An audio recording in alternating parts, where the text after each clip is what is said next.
Tibbiyot sohasida olib borilayotgan islohotlarning navbatdagi bosqichi, ya'ni yuqori bosqichi desam ayni haqiqatni aytgan bo'laman, bu tibbiyot sohasini raqamlashtirishdan iboratdir.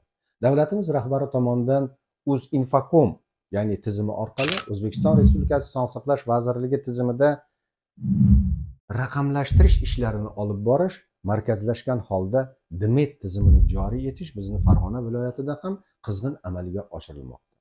Bundan ko'zlangan maqsad nima? Eng avvalo fuqarolarimiz, ya'ni bemorlarimiz, aholi uchun yaratilgan qulayliklar. Bu endi DMET tizimini to'liq ishga tushirilishi oqibatida hech qaysi fuqaro o'zini qimmatli vaqtlarini sarflab poliklinikalarda, shifoxonalarda kelib tirband bo'lib bir qator, ya'ni o'zini demak vaqtini sarflab navbat kutib turmaydi. Ya'ni uydan turgan holda onlayn tarzda o'zining oilaviy shifokorlik punktidagi amaliyot shifokorlariga yoki markaziy konsultativ poliklinikalardagi o'zining ehtiyojidan kelib chiqqan holda tor doiradagi mutaxassislarni tanlaydi va bu demak shifokorlarni qaysi vaqtida, ya'ni bo'sh soatlari bo'ladigan bo'lsa, bemor, ya'ni fuqaro uyda turgan holatda mana shu vaqtni o'zi tanlaydi.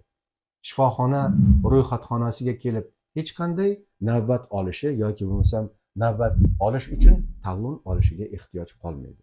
Ikkinchidan, demak, bemorlarimiz uchun yaratiladigan eng katta imkoniyat, ya'ni bu DMET tizimida har bir fuqaroning o'ziga tegishli bo'lgan, ya'ni o'zining shaxsiy hujjatlari orqali, ya'ni maxfiylashtirilgan, ya'ni bu bemorni barcha tug'ilganidan tortib toki hayotini shu davrigacha bo'lgan barcha tibbiy aralashuvlar, tibbiy ko'rik natijalari, o'tkazilgan laboratoriya tekshiruvlari, diagnostik tekshiruvlar, agar u shifoxonada davolangan bo'lsa, shifoxonadagi davolanish jarayonidagi barcha ma'lumotlar elektron karta orqali demak bu tizimga kiritiladi.